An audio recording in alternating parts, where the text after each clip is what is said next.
that it is love that truly draws people. And so I thought we could cover a lot more people by feeding. Volunteers, you know, they have truly been sold. My passion is to help, and I thank God for what I can do through the help of Bahamas Feeding Network.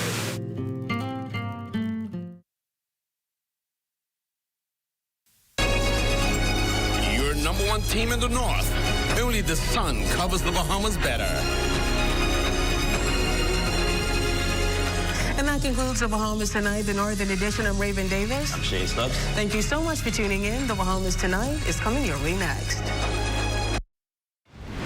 On our broadcast this Monday night, an update tonight on the arbitration exercise and the Grand Bahama Port Authority. Biometric cards for the upcoming election now ready for collection. And a big win for a Bahamian. She's been named Teacher of the Year in one U.S. district. Those stories plus the day's other big news this late night, Monday, March 2nd, 2026.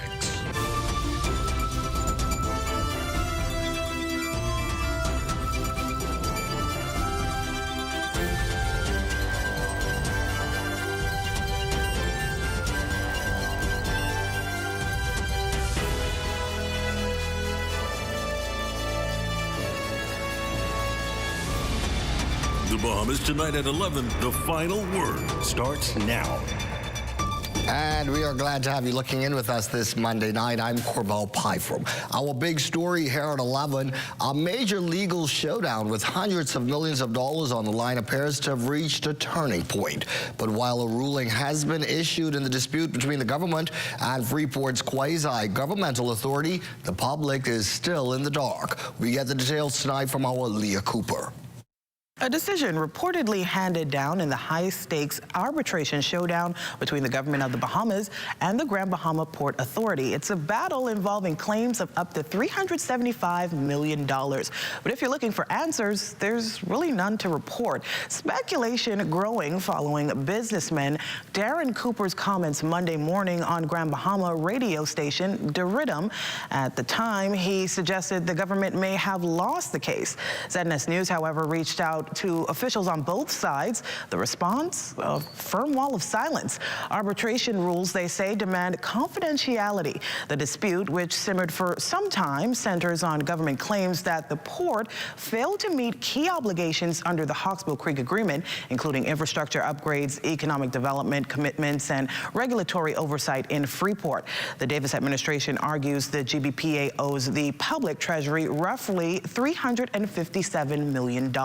Today, Prime Minister the Honorable Philip Davis, while fielding questions from reporters on the matter, said only this. I can tell you that the decision has been made. A partial decision has been made, but I can't say any more than that. Asked to clarify what a partial decision means. They've done a decision, made a decision, and requiring the parties to do other things. But as I said, I cannot say any more now. ZNS News also reached out to GBPA President Ian Roll, who via text affirmed that the arbitration process is subject to strict confidentiality obligations, and we are bound by those terms. Accordingly, we are not able to confirm, deny, or comment on any aspect of the proceedings. For now, the ruling remains sealed, speculation is swirling, and both sides are staying tight-lipped. For the Bahamas Tonight, I'm Leah Cooper.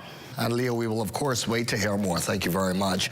News from the Labor Front here this late night. President of Commonwealth of the Bahamas Trade Union Congress, Obie Ferguson, King's Counsel, notes that some long-serving Grand Lucayan workers are not too happy tonight. He claims that they received much less than they were entitled to in redundancy payments. His comments follow a decision by the government to introduce a targeted redundancy exercise at the resort. Now the workers they're fuming because they were told on radio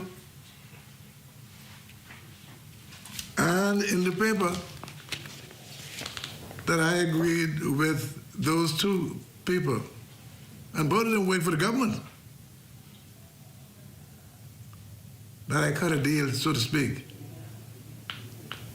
that deprived them of what they're entitled. One of the ladies was there for 29 years.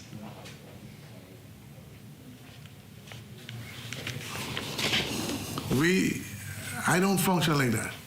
And we broke it down, Every worker, we have a figure. We submitted to the government in November of last year. Well, still on that issue, Ferguson is now threatening legal action against the Director of Labor, Attorney Howard Thompson, and Chief Labor Consultant with the government, Bernard Evans. He alleges that Thompson and Evans claimed that he met with them and came to an agreement regarding redundancy payouts for Grand Lucayan workers. However, Mr. Ferguson claims that that meeting never happened, and this has prompted his legal action.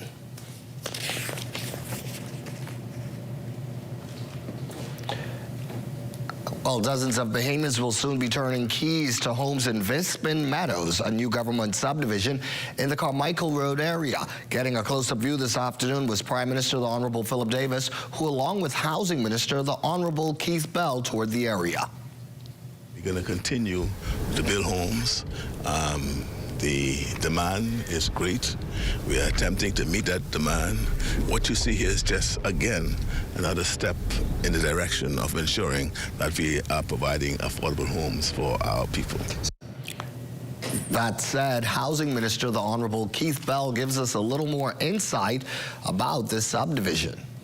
This subdivision comprised of 35 new homes, as well as it will also comprise of a 12-unit structure for families for rent-own program. Of note, all of these homes are being built by small Bahamian contractors.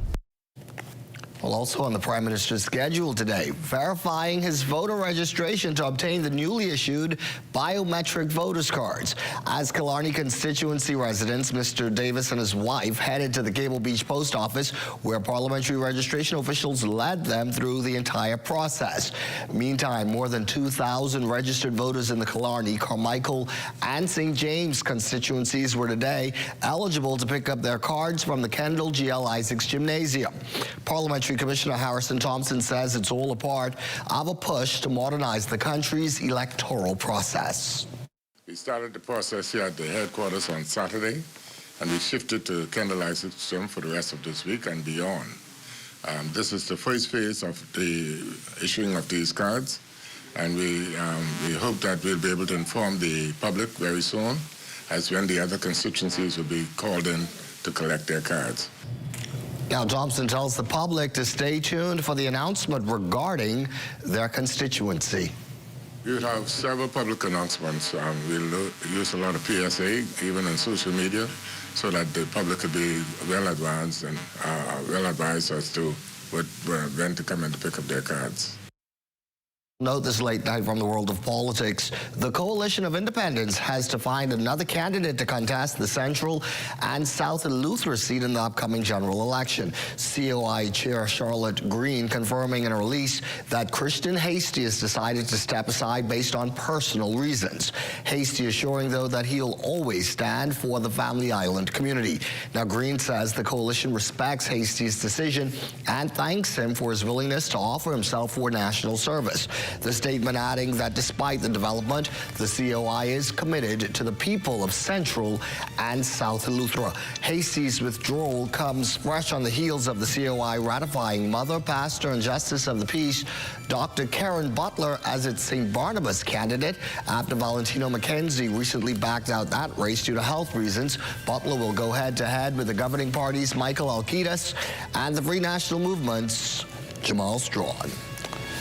You are watching the Bahamas Tonight at 11. There's much more of the day's news to get to when we return. You have enough things to worry about. Living in a world that can seem opposite of the things you are trying to accomplish. I can need a little help with this part of this. We're here to let you know that you don't have to go at it alone. Choose peace of mind. Choose comfort. Choose CB. Commonwealth Bank, leader in personal banking services. Sweet and spicy, marinated right, tossed with chili. Wow, wow. Garlic and ginger have many flavors, like honey barbecue. Signature hot wings, turn down the heat for you. Those pepper wings, what's your flavor? Roasted garlic parmesan, tastes so good, chicken, you know. So many flavors to try. What's your flavor? Honey barbecue, sweet and spicy, all new. Signature hot wings. What's your flavor? Roasted garlic parmesan, tastes so good, chicken, you know. Those pepper wings.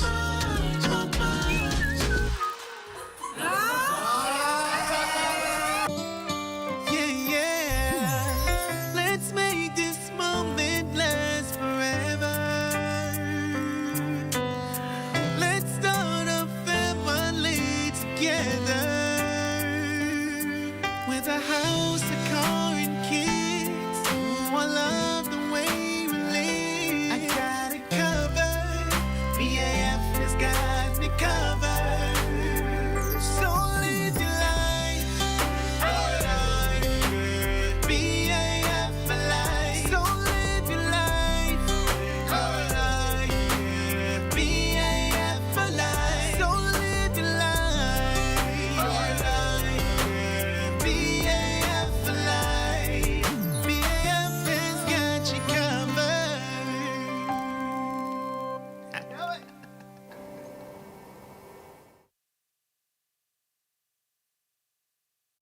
The Cabinet Office wishes to advise the general public that daylight savings time will commence on Sunday, the 8th of March at 2 a.m. and will continue until 2 a.m. on Sunday, the 1st of November, 2026.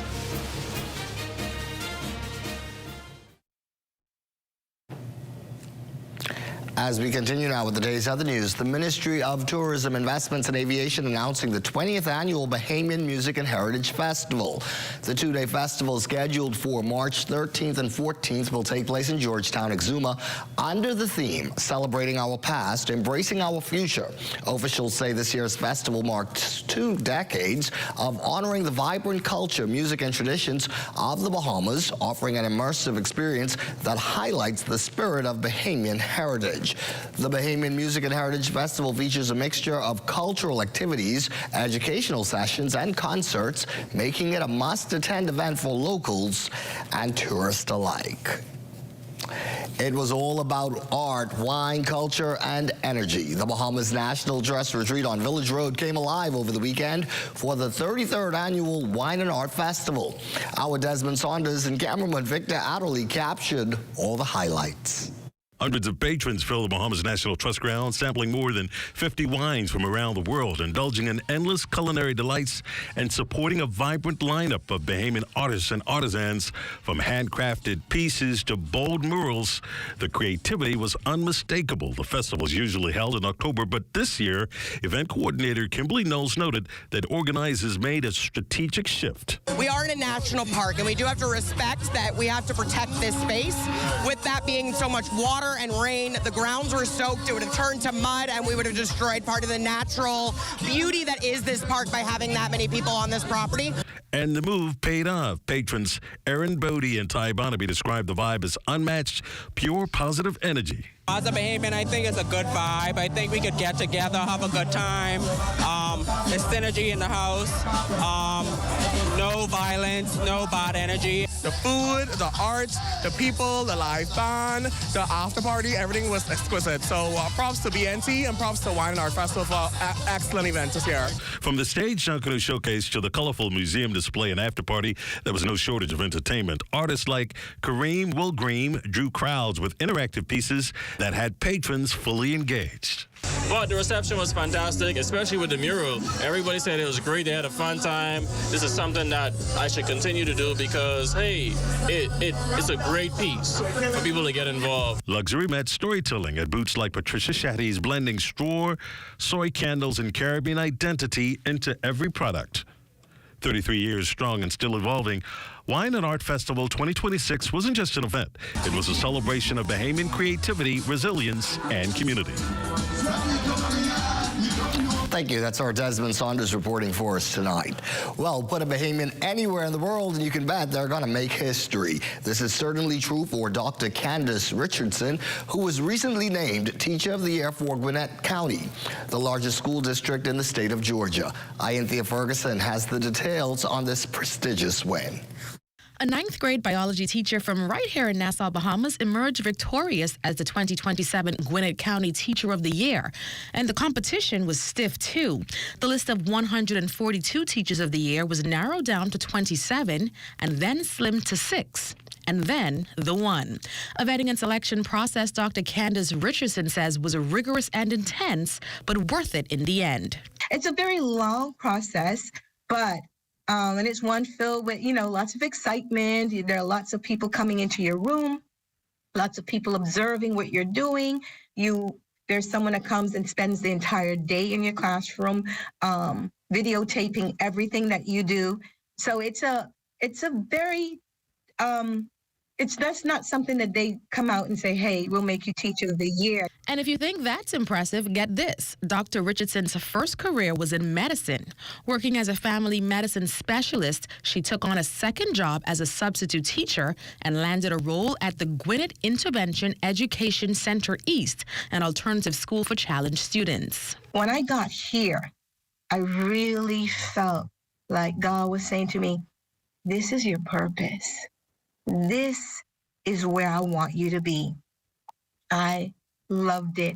I loved my students. The more challenging they were or they are, the more I loved them. I just really enjoyed being here, and I enjoyed being able to pour into them. And it's that passion, she says, that she thinks gave her the winning edge. And my love for what I do really came through. It was just shining through, because I wake up every morning absolutely excited to come to school. I'm excited to be with my kids. I'm excited to help them to become better people. Another thing Dr. Richardson is passionate about? I'm a conch salad girl, but I like tropical salad, every time I go home, I have to get me some tropical salad. Got to get some cracked conch and cracked lobster. And when this doctor-turned-superstar teacher reflects on all she's done in the classroom, she just has this one thing to say. I just got to say, well, mother's sick. Look at me. For the Bahamas Tonight, Access Now, I'm Cynthia Ferguson. Well, congratulations to Dr. Candace Richardson. The Bahamas Tonight at 11 turns to sports next. Over to Amajal now with a preview of what's ahead. The Bahamas falls to Puerto Rico in the final game of this window of FIBA qualifiers. Details of that story and more coming up in sports. Tune in to a special broadcast of the Caribbean Development Bank's 2026 Annual News Conference on ZNS Bahamas, Tuesday, March 3rd at 4:30 p.m. EST. Hear directly from the bank's leadership as they outline priority actions to boost resilience, growth, and sustainable development for all Caribbean people. Be sure to join us.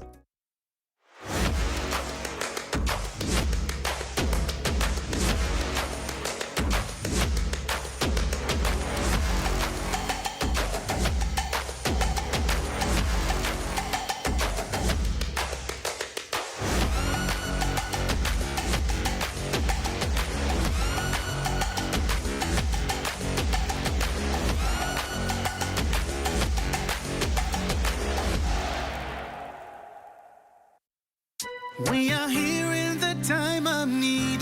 There's no discrimination. The mission is to relieve the suffering. We volunteer, we deliver care. With donors and partners, we're always here to turn compassion into action. Protecting life and health with our training throughout the years. We empower to heal the world. There is hope, assistance with disasters. There is shelter and love for our people. We can work together to help those in need. So volunteer with us and donate to show you care. There is hope, assistance with disasters. There is shelter and love for our people.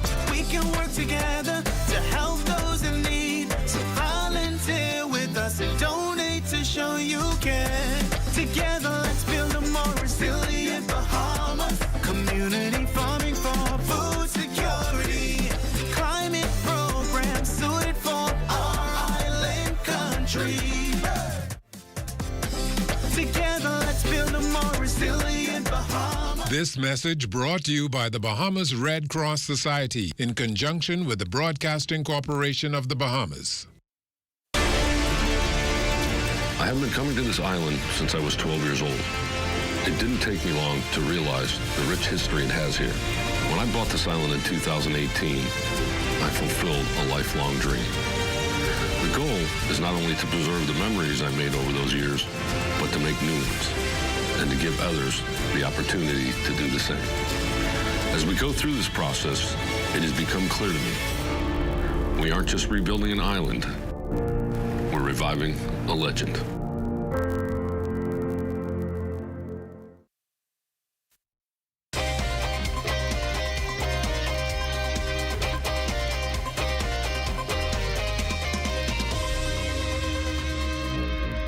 Welcome to your Monday Sports Check, everyone. I'm Amajal Knowles, topping sports. The Bahamas men's national basketball team splitting a pair of games in the latest window of the FIBA 2027 World Cup qualifiers.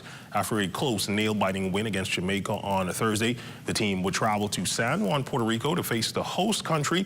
And with pro and former NBA player Kai Jones added to the mix, the 2-4-2 was hoping to finish this window unblemished. However, that would not be the case. Despite a valiant effort from the group, the Bahamas would fall to PR 71-66 on Sunday. Kai Jones and Franco Miller Jr. had 19 points apiece to lead Team Bahamas. Jones shot 8 for 11 from the field. He added 9 rebounds, an assist, and a steal as well. Bahamas is still in a good position to move on with home games against Jamaica and Puerto Rico in July. Now, for Puerto Rico, they got their first win of the qualifiers. And overall, both teams have a 1-3 win-loss record in Group B standings. Canada leads the group, remaining undefeated at 4-0, and Jamaica is in second at 2-2. The top 3 teams move on to the second round of qualifiers later this year. As a team, we were just trying to really find our rhythm. We don't think we started off the game as well as we could have. We started to get it going in like the last 5 minutes of the game. And, you know, we just want to carry over good basketball into the next window and, you know, see where it takes us from there. Hats off to Puerto Rico. We know this would be a tough game, having been down for the past 3 games. So we knew we were coming into a dogfight, especially here. Like Franco said, we executed. We got some good shots. They just didn't fall. And so down the stretch, we started to get it right. And it was just a little bit too late. Over in the association, continuing his stellar post-All-Star break play, Bayman rookie phenom B.J. Edgecombe and his Philadelphia 76ers took on the Boston Celtics on Sunday. Edgecombe posting 23 points along with 5 rebounds, 3 assists, 1 block, and 2 steals in 40 minutes. But Philly coming up on the losing end, dropping to the Celtics 114-98. Edgecombe has scored at least 20 points in 4 of his 6 appearances since the All-Star break, while shooting 47% from the floor. But VJ's play not necessarily the story in this one. With the Sixers trailing by 6 in the 4th, Edgecombe would try to show off some hustle. Unfortunately, he stepped out of bounds and then went flying into the crowd. As he came down, his sneaker hit a fan in the side of the head. The fan was left with visible damage next to her right eye. VJ would apologize and give her a hug. Hopefully, no love was lost. The Greens, over 500 junior golfers putting their talents on display at the 2026 Bahamas National Golf Championships that got underway this morning at the Sports Center Golf Academy and 9-hole par 3 golf course. The week-long golf competition will feature students from both the primary and high school divisions. Public primary schools will enter the fold on Tuesday, and the top 5 schools from the private and public primary divisions will battle for bragging rights on Wednesday. So today we kick off our inter-school golf championships. This is the 6th year for our school championships, and it's an opportunity for all the schools throughout the Bahamas to demonstrate what they have been practicing throughout the year in terms of golf. The Diamond, a 3-run 5th inning, was key in helping the Penn State Nittany Lions get past the Indiana State University Sycamores 9-8 on Sunday in extra innings. Game 3 of the inaugural Atlantis Collegiate Baseball Series held at the Andre Rogers National Baseball Stadium. The game was tied at 8 apiece after a scoreless 10th inning by both teams, and a walk-off hit propelled the Nittany Lions to the win. But it would be the Sycamores who would clinch the series 2-1. The The most valuable player honor went to the Sycamores' Caden Miller. The first baseman went 2 for 6 and picked up 2 RBIs throughout the series. The event, of course, the brainchild of BD Global Sports, which has spearheaded several major sporting events in the Bahamas, including Bahamas Hoops, ESPN Fantasy Football Weekend, and recently the Corn Ferry Classic in New Providence and Abaco. And finally, in tennis news from over the weekend, the John McEnroe Tennis Center hosted its inaugural Women's Double Classic, aptly named Advantage Her, with more than 25 participants in attendance. The ladies enjoying an engaging and competitive afternoon of tennis. The event began with a dynamic doubles clinic led by Director of Rackets Deron Donaldson, alongside former national standout Fed Cup representative and former WTA-ranked player Nikita Fountain, as well as former national player Jody Turnquest. Participants received valuable instruction focused on double strategy, court positioning, and match play tactics. Following the clinic, players completed a spirited round-robin doubles tournament with 8 prizes awarded. Dietrich Delancey and Malika Thompson emerged as overall champions. And that's been a look at your sports on this Monday. I'm Amajal Knowles, signing out until tomorrow.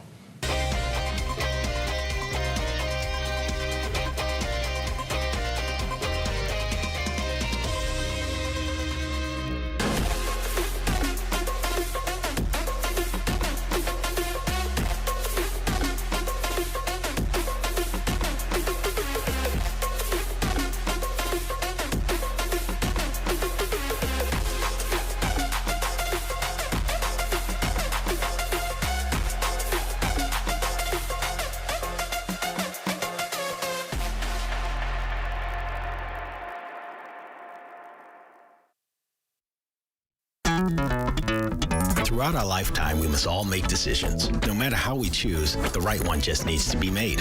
Like having J.S. Johnson Insurance Agents and Brokers as your insurance partner. We've been serving the Bahamas for over 100 years. Whether you need home, motor, marine, or commercial insurance, make the right decision. Call 397-2100 or visit jsjohnson.com. JS Johnson Insurance, peace of mind. Did you know that 1/3 of all traffic fatalities occur as a result of excessive speed? Excessive speed impedes a driver's point of perception, which affects braking distance. In the inner city, residential areas, and high pedestrian traffic areas, the speed limit ranges from 15 to 25 miles per hour. On the outskirts of the island, especially where a sign is not posted, the law dictates that the speed limit shall be 30 miles per hour. The maximum speed limit for the Commonwealth of the Bahamas is 45 miles per hour. Here are some safety tips for you. Avoid aggressive and distracted driving. Reduce excessive speed and drive at the appropriate speed to suit the current road conditions. Avoid operating a vehicle while impaired by alcohol or drugs. Be vigilant and always maintain good visibility of the road, and be mindful of other road users, such as pedestrians. Leave out in a timely manner to compensate for potential traffic delays. Even one life lost to traffic fatality is one life lost too many. On behalf of the Royal Bahamas Police Force Traffic Division, please slow down. This public service announcement is brought to you by FG Insurance Agents and Brokers, the Royal Bahamas Police Force Traffic Division, and the Broadcasting Corporation of the Bahamas. Let's head over to the weather map this late night. That's where we find Diane Dorset with a check of our forecast. Good evening, Diane. Good evening, Corval. Our satellite picture shows some residual clouds and showers near the extreme southeast Bahamas, still associated with a weakening cold front. Elsewhere, conditions are gradually improving as drier air filters in. Now let's take a quick check on temperatures around the Family Islands. In the northwest Bahamas, 77 in Freeport City, Green Turtle Key, Bullocks Harbor, and Alistown, Bimini, 75 in Marsh Harbor, Abaco, 78 in Fresh Creek, Central Andros, 79 degrees in Camp Space, South Andros, and Black Point, Exuma, Harbour Island, 76 degrees, Rockstown and Luther, 77, Arthurstown, Kidd Island, San Salvador, Rumkey, 78, Georgetown, Exuma, 80, and for our southernmost islands, 80s across the board in Clarencetown, Crooked Island, Betsy Bay, Ackland, Ragged Island, and Matthew Town, Inagua, as well as in the Turks and Caicos Islands. Tonight, you can expect partly cloudy and windy conditions with a couple of showers and a temperature of 71 degrees. And for tomorrow, partly sunny and windy with a warm temperature of 81 degrees. Now, in your extended forecast, over the next 7 days, expect breezy and gradually warmer days with a few showers developing as we head into the weekend. Now, that's your late night look at weather. Rest easy, stay cozy, and thanks for staying up with us. Corval. Weather at 11 looks a little different now. Well, that is our broadcast here on this late night for this Monday. I'm Corval Pyfrom for Amo, Diane, and our entire team. Take care, be well, and we'll look to see you right back here again tomorrow evening. Good night.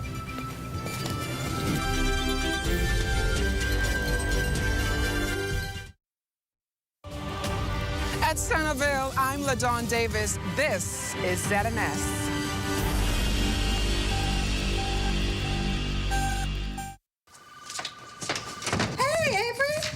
What's going on?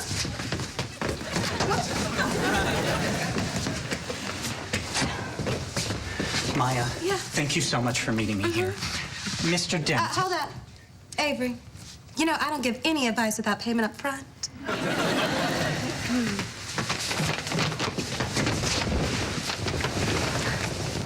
500 sheets of 3-hole punch. You can count it. It's all there. Okay, we're all good. What you got?